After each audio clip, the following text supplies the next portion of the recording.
proposed electrical installation presents a code violation related to conductor fill in conduits. The original scenario involves an existing 3-inch metallic conduit containing 5 350 mcm insulated conductors. The plan is to replace these conductors with 3 600 mcm RW90 conductors, a 2/0 bare copper conductor intended as a system ground for the phase conductors, and to utilize an adjacent 1-inch conduit to house a 350 mcm conductor acting as the neutral, along with the number 2 bare copper bonding conductor. The code violation stems from exceeding the allowable conduit fill. National Electrical Code, Section 300.22, Paragraph B, addresses conduits not to be overfilled. It explicitly states that conductors must not fill a conduit to such an extent that the installation becomes impractical, either by making it difficult to pull additional conductors or by requiring conductors to be forced into place.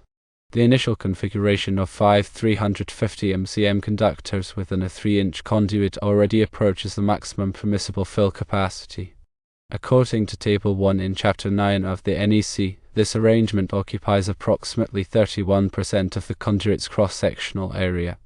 Introducing 3 600 mcm conductors, a 2/0 bare copper conductor, and a 350 mcm conductor would significantly surpass the 40% maximum fill limit.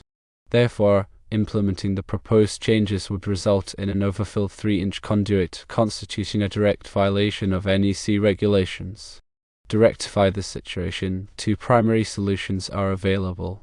1. Install a larger conduit to accommodate the increased number and size of conductors, ensuring compliance with the 40% fill requirement.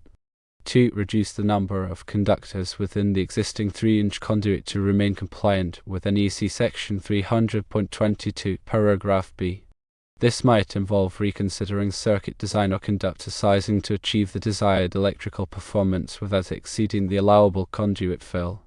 Carefully calculate the total cross-sectional area of all conductors and compare it to the allowable fill area for the 3-inch conduit to ensure compliance.